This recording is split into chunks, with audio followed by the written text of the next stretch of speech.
ನೋಡಿದ್ರಲ್ಲ ಎಷ್ಟು ಚೆನ್ನಾಗಿ ದೇವ್ರ ಸಾಮಾನು ಕ್ವಿಕ್ಕಾಗಿ ತೊಳ್ಕೊಬೋದು ಅಂತ. ಇವಾಗ ಎಲ್ಲದಕ್ಕೂ ಕುಂಕುಮ ಎಲ್ಲ ಇಟ್ಟು ದೇವ್ರ ಫೋಟೋ ಎಲ್ಲ ಒರೆಸ್ಬಿಟ್ರೆ ನನ್ನ ಕೆಲಸ ಅರ್ಧ ಮುಗೀತು. ನಾಳೆಗೆ ಶುಕ್ರವಾರಕ್ಕೆ ಪೂಜೆಗೆ ಹೂವು ಒಂದು ರೆಡಿ ಮಾಡಿಕೊಂಡು ಬೇಗ ಎದ್ದು ವಾರ ಮುಗಿಸ್ಬಿಡ್ತೀನಿ.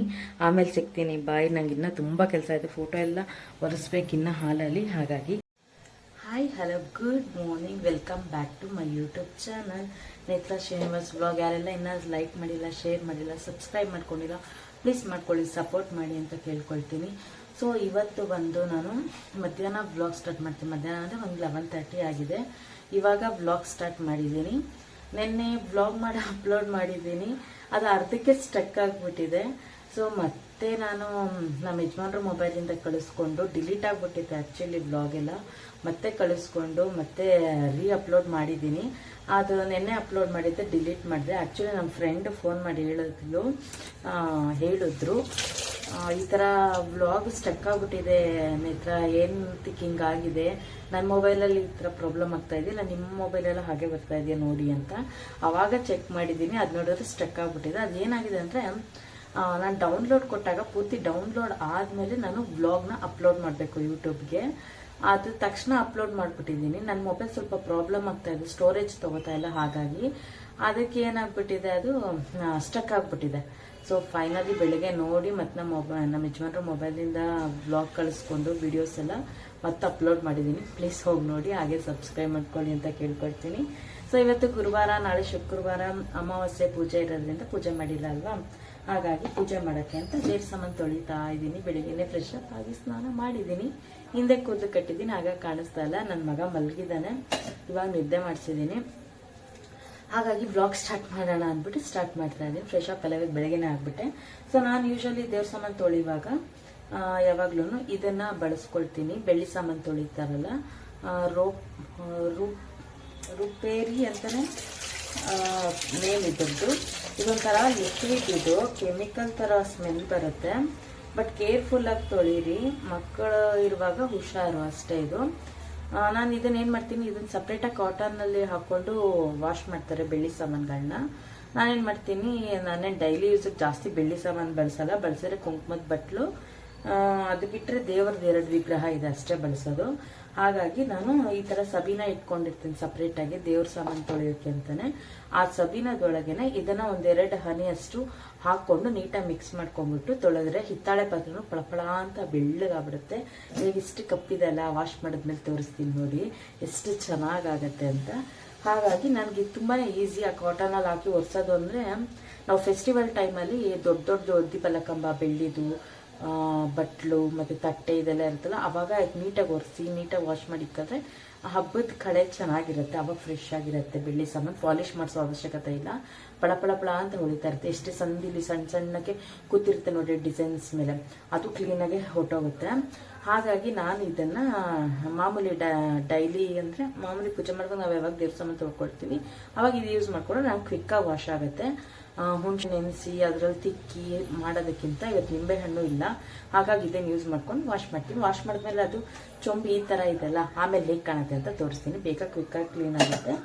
ಸೊ ಹಾಗಾಗಿ ಇವಾಗ ಬ್ಲಾಗ್ ಸ್ಟಾರ್ಟ್ ಮಾಡೋಣ ಅಂತ ಮಾಡ್ತಾ ಇದ್ದೀನಿ. ಇದು ಈ ಥರ ಇರುತ್ತೆ. ಇದನ್ನು ಸಬೀನದೊಳಗೆ ಹೀಗೆ ಹಾಕ್ಕೊಳ್ತೀನಿ 1-2 ಹನಿ. ಹುಷಾರು, ಇದು ತುಂಬ ಕೆಮಿಕಲ್. ಕಣ್ಣಿಗೆ ಏನಾದ್ರು ಒಂಚೂರು ಆರ್ತು ಅಂದ್ರೂ ಸಕ್ಕತ್ ಉರಿ ಕೇಳುತ್ತೆ, ಕೈಗೇನೋ ಉರಿ ಬರುತ್ತೆ. ಆಮೇಲೆ ಸ್ಮೆಲ್ ಸಿಕ್ಕಾಬಟ್ಟೆ ಇದೆ, ನನಗೆ ಇಷ್ಟನೇ ಆಗಲ್ಲ. ನನ್ನ ಮಗಳಿಗಂತೂ ಇಷ್ಟನೇ ಆಗಲ್ಲ ಇದ್ರ ಸ್ಮೆಲ್ಲು. ನನ್ನ ಮಗಳಂತೂ ದೂರ ಓಡ್ತಿರ್ತಾಳೆ, ಅಮ್ಮ ಇದು ಸ್ಮೆಲ್ಲು ಯಾಕೆ ತೊಳಿತೀಯಾ ಅಂತಾಳೆ. ಬಟ್ ಕ್ವಿಕ್ಕಾಗಿ ಆಗಬೇಕಲ್ವ, ಕೆಲವೊಂದ್ಸತಿ ಎಮರ್ಜೆನ್ಸಿ ಇರುತ್ತಲ್ಲ, ಹಾಗಾಗಿ ಹಾಗೆ ಮಾಡ್ಕೊಳ್ತೀನಿ ಅಷ್ಟೇ. ಸೊ ವಾಶ್ ಮಾಡಾದ್ಮೇಲೆ ತೋರಿಸ್ತೀನಿ ನಿಮಗೆ ಹೇಗಿದೆ ಅಂತ. ಹಾಗೆ ಇವತ್ತಿನ ಡೈಲಿ ರೂಟೀನ್ ಹೇಗೆ ಹೋಗುತ್ತೆ ನೋಡೋಣ ಬನ್ನಿ, ಓಕೆನಾ.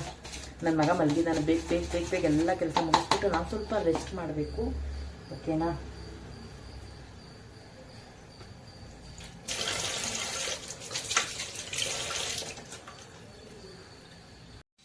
ಸೊ ನೋಡಿ, ಇದನ್ನು ಬಳಸ್ಕೊಂಡು ದೇವ್ರ ಸಾಮಾನೆಲ್ಲ ತೊಳೆದಿದ್ದಾಯಿತು ನಂದು ಆಲ್ರೆಡಿ.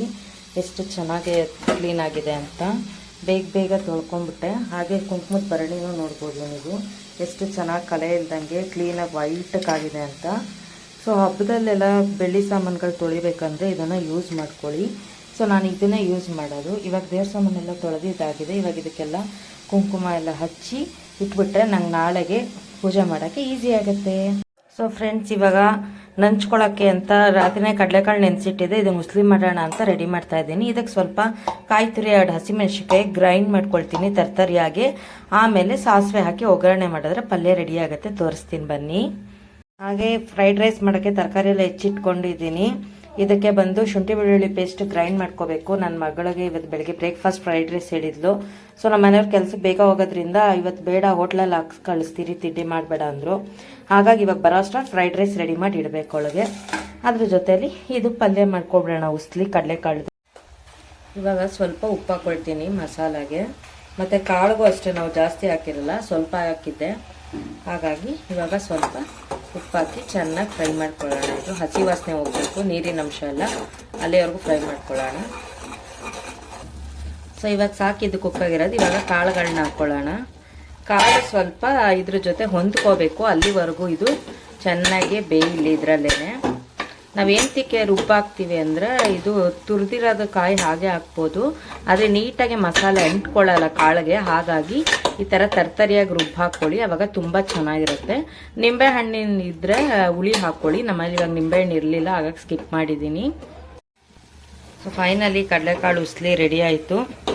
ಇನ್ನೇನಿದ್ರು ಫ್ರೈಡ್ ರೈಸ್ ಒಂದು ರೆಡಿ ಮಾಡಬೇಕು, ಮಾಡ್ತೀನಿ. ತುಂಬಾ ಚೆನ್ನಾಗಿರುತ್ತೆ. ನೀವು ಒಂದು ಸತಿ ಟ್ರೈ ಮಾಡಿ, ಸಿಂಪಲ್ ಮತ್ತು ಬೇಗನೂ ಆಗುತ್ತೆ ಇದು.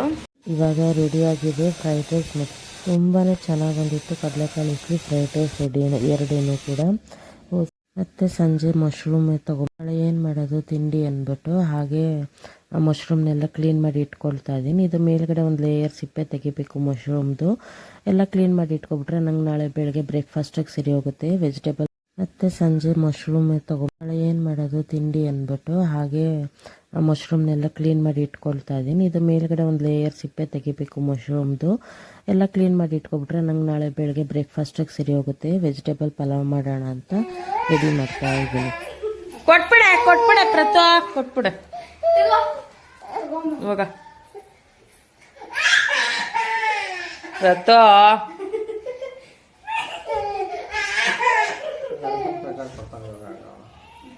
ಎಲ್ಗೋಗ್ತೀಯಮ್ಮ?